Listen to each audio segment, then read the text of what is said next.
Состојбата е катастрофална во секоја сфера.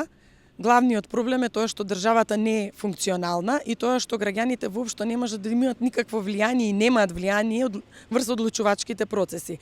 Ако немаме економија, тогаш не можеме да очекуваме развој во ниту еден сегмент.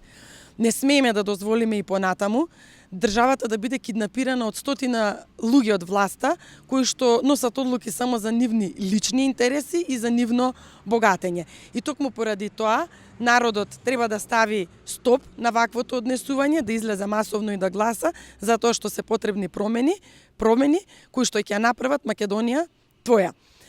Денес сум во македонски брод, кој што можам комплетно да кажам дека е целосно заборавен од централната власт и токму тоа треба да се промени. Имав средби со граѓани, имав средби со стопанственици, едногласно е секаде размислувањето и одлуките на луѓето дека промени мора да има.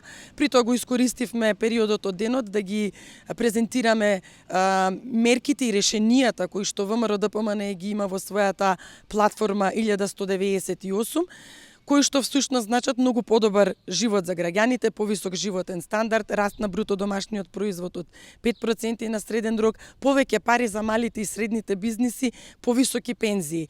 Затоа, масовно треба да излеземе и да гласаме на 24 април и на 8 мај со цел да има промени и за повторно Македонија да биде твоја, односно да биде наша.